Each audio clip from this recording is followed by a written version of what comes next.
Hello, this is sari draping studio. ഇന്നത്തെ നമ്മുടെ video വന്നിട്ടുള്ളത് ബ്രൈഡൽ സാരി ഡ്രേപ്പിങ്ങിൻ്റെ കുറച്ച് ടിപ്പുകൾ പറഞ്ഞിട്ടാണ്. നമ്മുടെ ഫസ്റ്റ് ടിപ്പ് എന്ന് പറഞ്ഞാൽ നമ്മുടെ ബ്രൈഡൽ സാരി റോൾ ചെയ്യിക്കുക. റോൾ ചെയ്താൽ മാത്രമാണ് നമ്മുടെ സാരീൻ്റെ ലുക്ക് കംപ്ലീറ്റ് ആവുള്ളൂ. സാരിയിൽ ഉണ്ടാകുന്ന ഫോൾഡിംഗ് മാർക്കോ കാര്യങ്ങളോ ഒന്നും നമുക്ക് പെട്ടെന്ന് വന്നിട്ട് അയൺ ചെയ്ത് പോക്കാൻ കഴിയില്ല. അപ്പോൾ അത് നിങ്ങൾ ഓൾറെഡി അയൺ ചെയ്ത് റോൾ ചെയ്ത് വെച്ചാൽ നമുക്കത് പെട്ടെന്ന് തന്നെ ചെയ്ത് തീർക്കാനും പറ്റും. നല്ല ഭംഗിയായിരിക്കും അതിൻ്റെ ഔട്ട്പുട്ട് കാണാൻ. നിങ്ങളുടെ വെഡ്ഡിങ് അടിപൊളിയാക്കാൻ വേണ്ടി നിങ്ങൾ മേക്കപ്പിലൊക്കെ ഇത്രയും സ്പെൻഡ് ചെയ്യുമ്പോൾ ഒരിക്കലും നിങ്ങൾ സാരിയിൽ ഇങ്ങനെ കോംപ്രമൈസ് ചെയ്യരുത്. നിങ്ങൾ ഡെഫിനറ്റായിട്ടും റോൾ ചെയ്ത് വെക്കണം കേട്ടോ. സെക്കൻഡ് ടിപ്പ് എന്ന് പറയുന്നത്, നിങ്ങൾക്ക് കഴിയുകയാണെങ്കിൽ നിങ്ങളുടെ സാരി എക്സ്റ്റെൻഡ് ചെയ്യാൻ നോക്കുക. അങ്ങനെ ആകുമ്പോൾ നമ്മുടെ സാരിക്ക് കുറച്ചുകൂടെ ലെങ്ത്ത് കിട്ടും.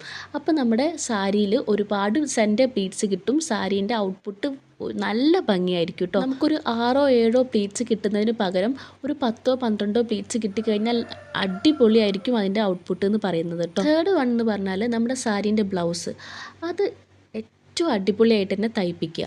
ഫിറ്റിംഗ് ആണ് ഇമ്പോർട്ടൻറ്റ്. ഏറ്റവും വൃത്തിയിൽ നിൽക്കുമ്പോഴാണ് സാരി കംപ്ലീറ്റ് ആയിട്ട് നമുക്ക് ഫീൽ ചെയ്യുക.